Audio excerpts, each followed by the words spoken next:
Bismillahir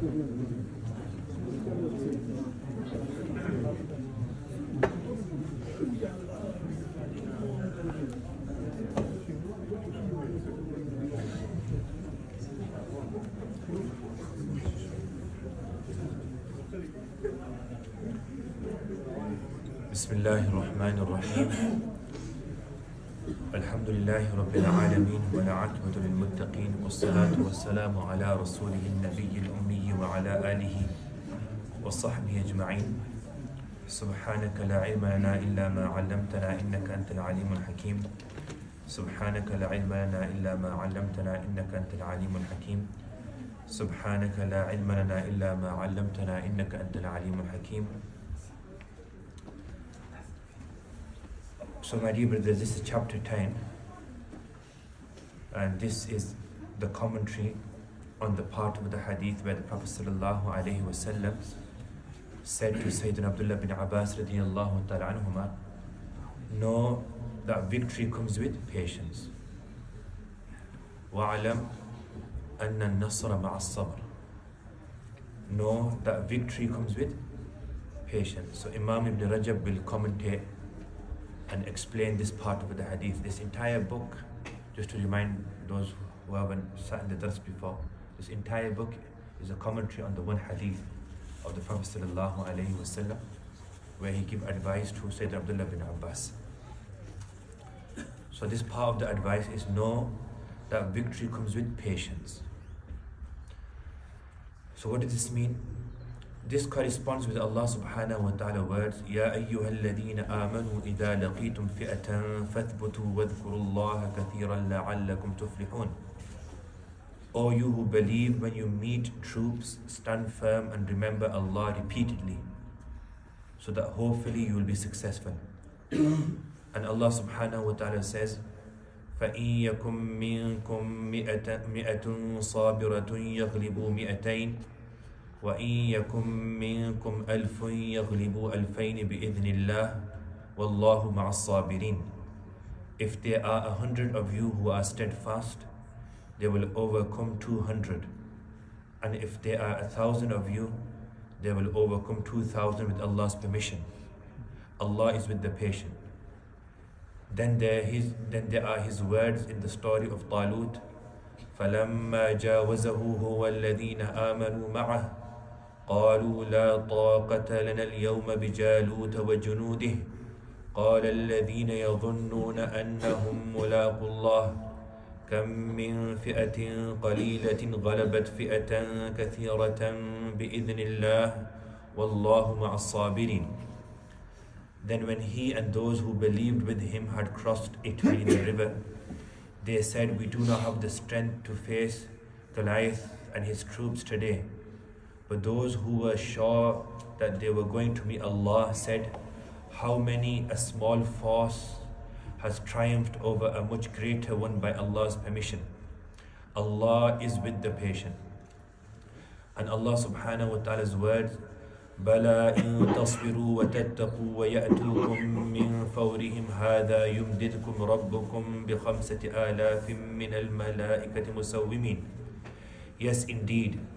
But if you are steadfast and fear Allah, and there come upon you suddenly, your Lord will reinforce you with 5,000 angels clearly identified.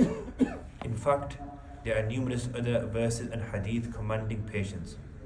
Umar radiyallahu ta'ala anhu said to the seniors from the tribe of Abbas, what do you fight the people with? They said, with patience. Whenever we meet a people, we are patient with them just as they are patient with us. One of the early Muslims said, every one of us dislikes death and the pain of wounds, but we excel each other through patience. Meaning the enemy also dislikes death, we also dislike death. But the way we gain dominance over one another is through sabr and patience. Imam Battal was asked about courage, and he said, what is courage? Bahadri, it is patience even for a moment. All of these verses and quotes are regarding jihad with the apparent enemy from among the unbelievers. However, It also applies to jihad within the hidden enemy. So jihad of the apparent enemy who faces you in the battle, and there's also jihad with the hidden enemy, which is the self and its capricious desires. The self and its capricious meaning is unpredictable desires. Unpredictable. Because your desires can dictate anything to you anytime. It tells you to say this 1 minute and then this another minute, and people are very emotional. Yes, humans are emotional beings. Fighting them is the greatest of jihad, as the Prophet ﷺ said, "Al-mujahidu man jahada nafsahu lillah." The warrior, meaning the mujahid, is the one who fights himself for the sake of Allah subhanahu wa ta'ala. Abdullah ibn Amr radiallahu ta'ala said to a man who asked about jihad, he said, start with yourself and fight it. Start with yourself and go to battle with it. It is related in the hadith of Jabir radiallahu ta'ala an, that the Prophet alayhi salatu wasalam said to people who were returning from battle, قدمتم من الجهاد الأصغر إلى الجهاد الأكبر قيل وما الجهاد الأكبر قال مجاهدة العبد لهواه أو كما قال صلى الله عليه وسلم. Prophet alayhi salatu wasalam said, you are returning from the minor jihad to the major jihad. Some companions asked, what is the major jihad?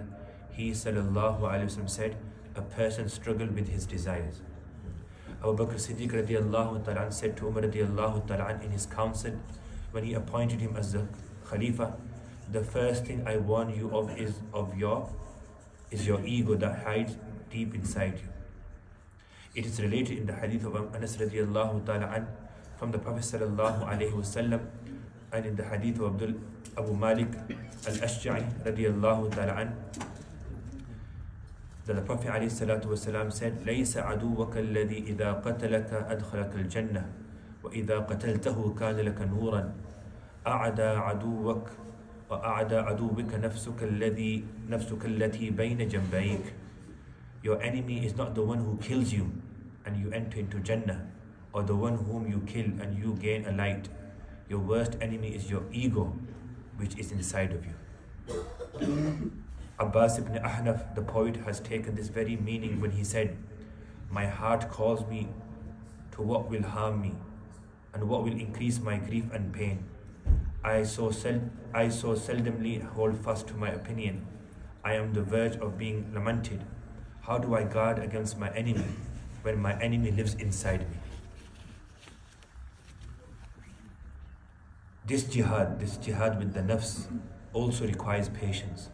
Whoever bears patiently when fighting himself, his desires and his shaitan, he will be victorious. And whoever is impatient and does not persevere when fighting them, he will be defeated, overwhelmed and imprisoned. He will be disgraced, prisoner in the hands of his shaitan and his desires.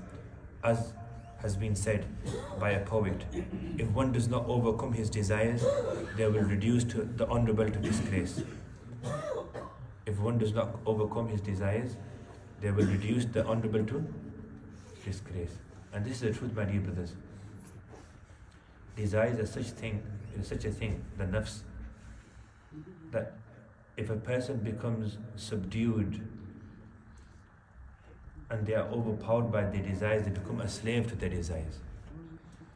And then when you become a slave to your desires will make you do those things which will humiliate you.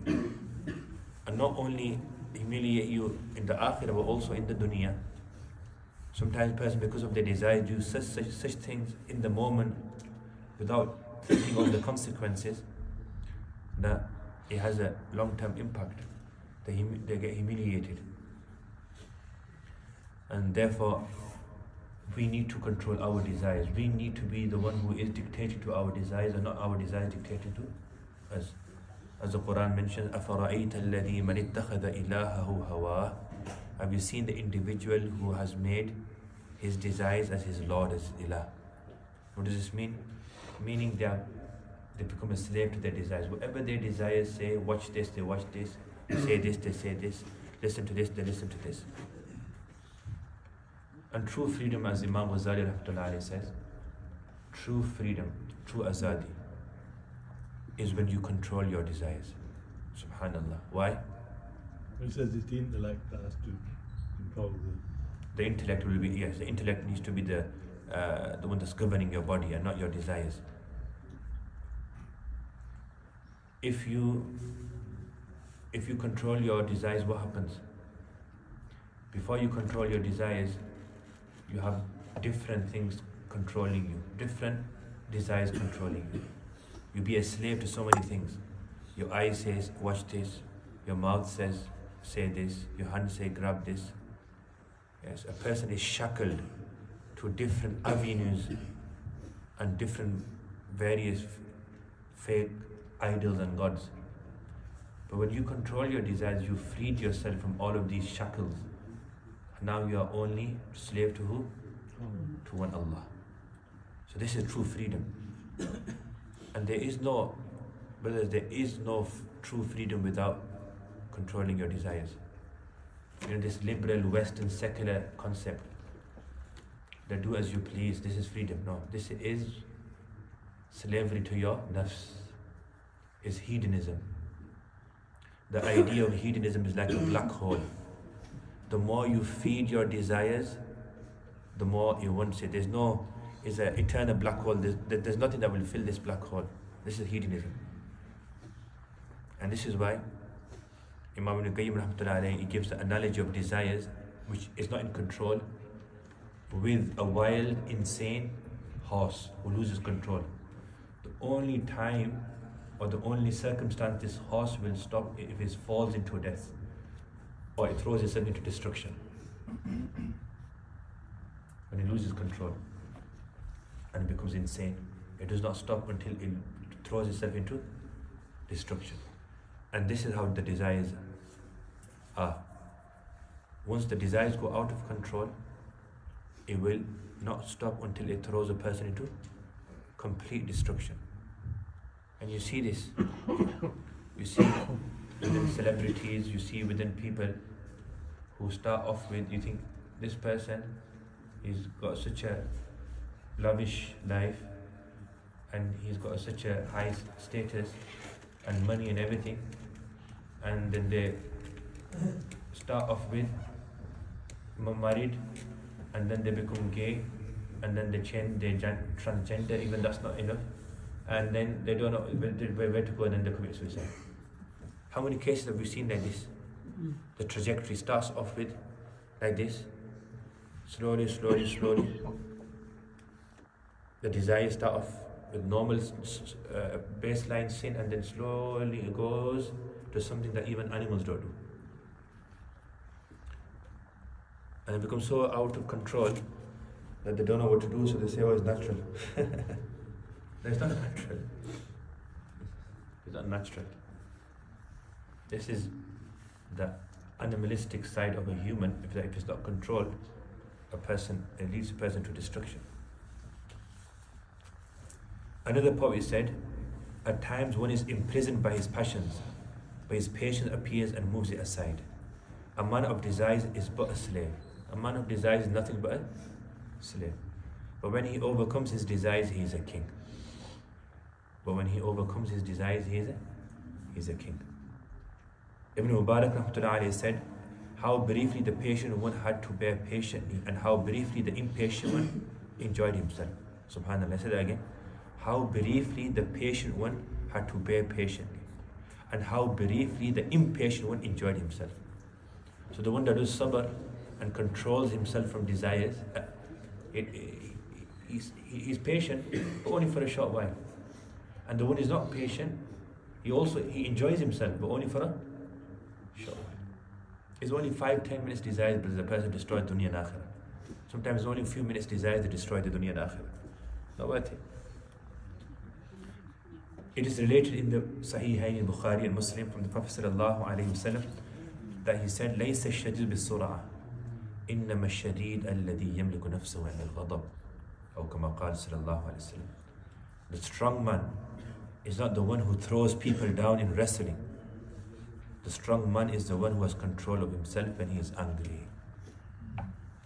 So in this hadith of Bukhari and Muslim, the Prophet alayhi salatu wasalam, he's made the criteria of strength. What is the criteria? Controlling yourself at the time of anger. controlling yourself at the time of anger makes you a man. This doesn't mean you don't get angry. Yes. Everybody has anger. Anger is actually a good thing sometimes. Sometimes you need anger to protect your family, to protect your children, to protect the Sharia of Islam, indignate ghayra. Talking about anger which is unlawful, and then you are trying to demonstrate this anger. And only a donkey doesn't get angry at all. No anger. And that's again, Imam Ghazali calls the irascible facility faculty of a human being, and it's like a hunting dog. You have to. Yeah. So it's got its utility, but you have to control it. So the criteria is to control your anger. So meaning you will have anger, and anger is quite natural. But controlling your anger is true strength.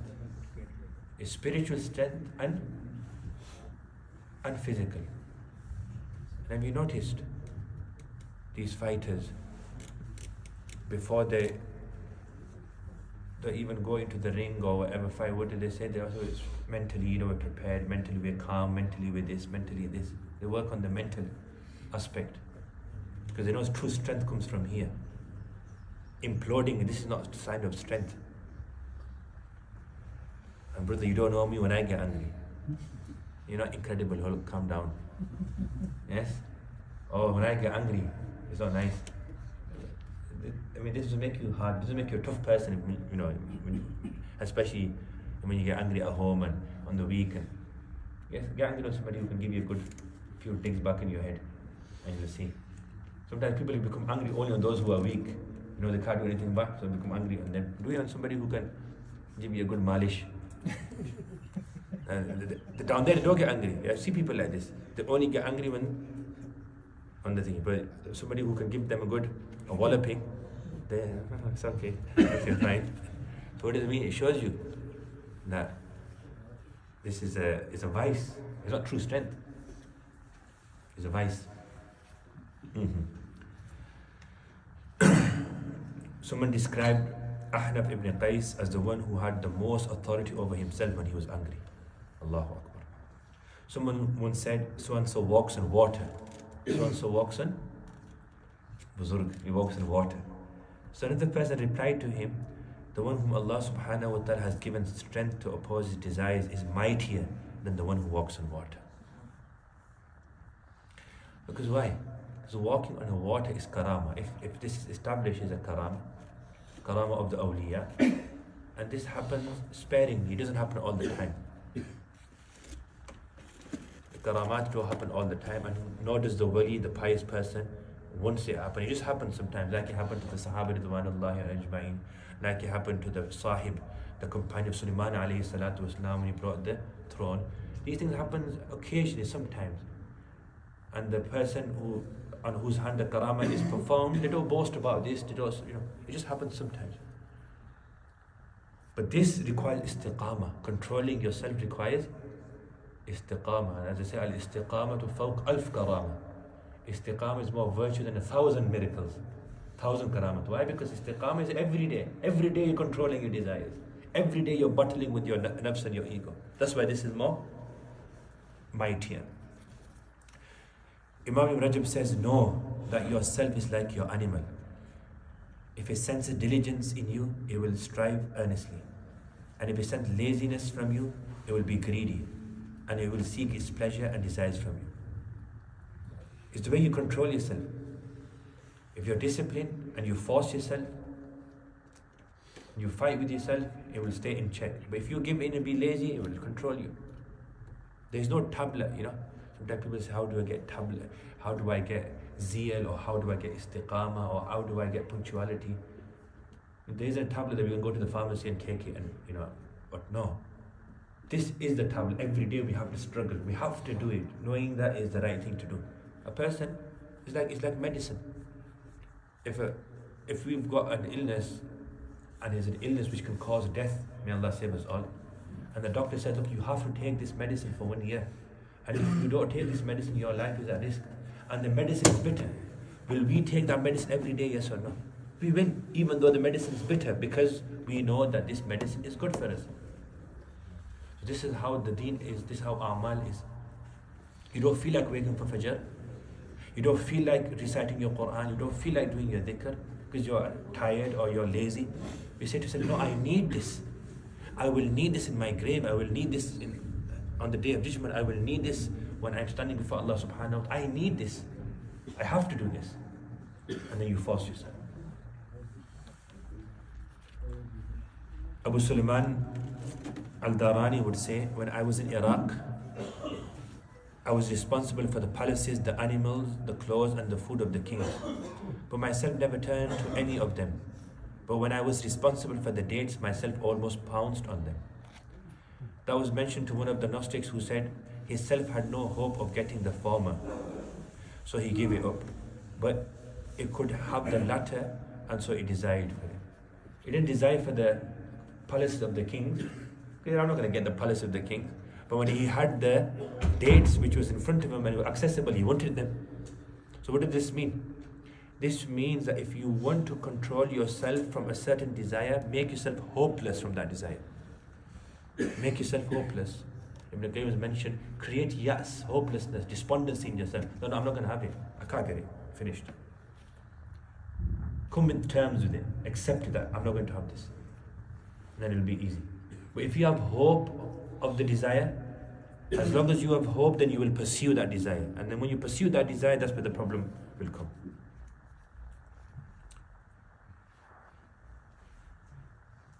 So the words of the Prophet ﷺ is concluding the chapter now. So the words of the Prophet ﷺ, victory comes with patience. Inna nasra ma'as sabr. What does this include? Includes a person's jihad with the apparent enemy and his jihad with the hidden enemy, which is the self and his desires. The early Muslims would prefer the latter patience over patience in the face of difficulties, meaning they would say that the jihad with the nafs is more virtuous than the jihad with the enemy. Why? Again, because the jihad with the enemy is not all the time. But jihad with the nafs is 24 hours, every time. Maimun ibn Mirjan said, patience is of two types, sabr is of two types. Patience upon difficulty, which is good, and more virtuous than that is patience in refraining from sin. Allahu Akbar. So patience in difficulty and calamity is virtuous. But more virtuous than that, according to Imam Maimun, is doing sabr from committing sin. Doing sabr from committing sin. Especially my dear brothers, those sins where a person can easily commit. Sins in public is difficult. Everybody, even Mawli Sahib will behave. Everybody will behave because we're in public, we'll be humiliated. But those sins where you can commit quite easily, quite readily, in the darkness of the night when the curtains are closed and the doors are locked and there's nobody there to stop you and to tell you that don't commit this sin. And even shaitan is giving justification. Karo yaar, you got tawbah. Tawbah, Fajr, after Fajr you do tawbah. Young man, you've got time. Don't be so harsh on yourself, don't strict on yourself. At that time when a person controls themselves, in that instance, Imam Ibn Qayyim mentions that will enable a person and give a tawfiq to a person that inshallah they will die upon Iman. That sacrifice. Is that thunder? Yeah. Allahumma sayyib al-nafi'ah. I thought somebody else. Dramatic effect.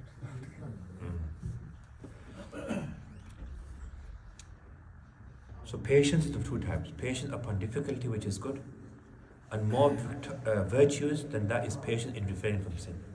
Finally, Sa'id ibn Jubair said, patience has two parts. One is being patient in refraining from what Allah has deemed unlawful, and being patient in carrying out the worship that Allah has obligated, which is the best form of patience. And the other is patience in difficulties.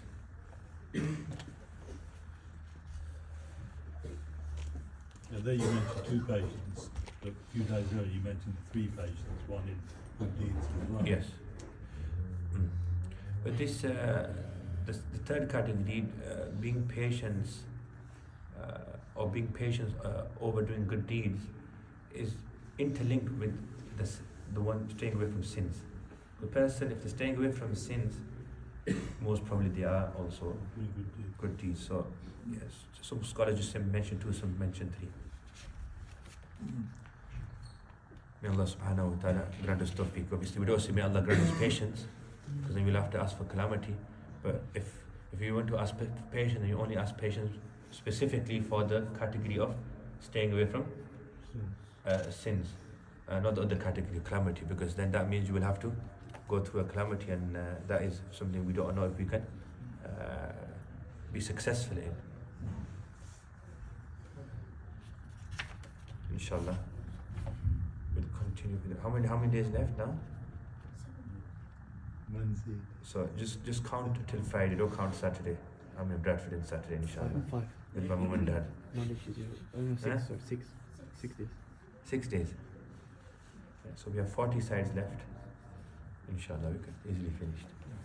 Inshallah. Subhanallah, bihamdihi, subhanakallah, wa bihamdika, wa ashhadu an la ilaha illa anta.